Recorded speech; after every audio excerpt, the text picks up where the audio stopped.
Honorable député de Wellington-Halton Hills. Monsieur le Président, après 8 années, le bilan du gouvernement est clair. Le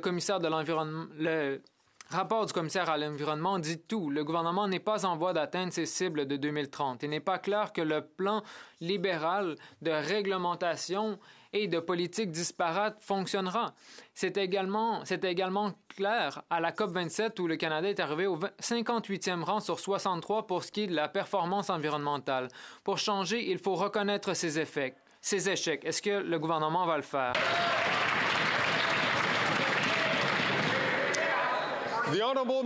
L'honorable ministre de l'Environnement et des Changements climatiques. Merci, Monsieur le Président. Je trouve paradoxal que ce député ait fait la course à la chefferie avec un plan sur la tarification du carbone et maintenant, il ne croit plus en cette tarification. Ce matin, le commissaire à l'environnement était au comité de l'environnement et voici ce qu'il a dit. Notre plan sur la tarification du carbone fonctionne. Il est responsable pour 30% de la réduction des gaz à effet de serre au Canada depuis 2019. Les conservateurs ne veulent pas parler des changements climatiques parce qu'ils ne veulent pas avouer qu'ils sont près de leurs amis des grandes sociétés pétrolières et gazières et qu'ils ne veulent rien faire pour nuire au profit de ces grandes sociétés. L'honorable député de Wellington-Halton Hills.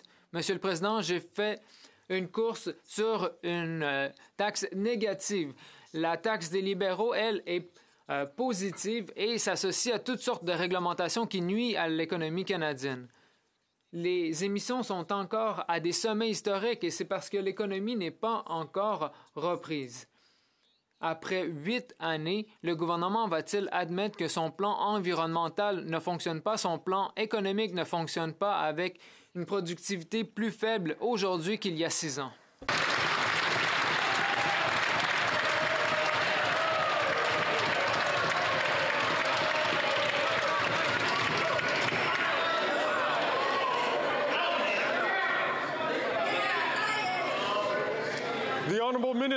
L'honorable ministre, Monsieur le Président, nous ne prenons aucune leçon des conservateurs.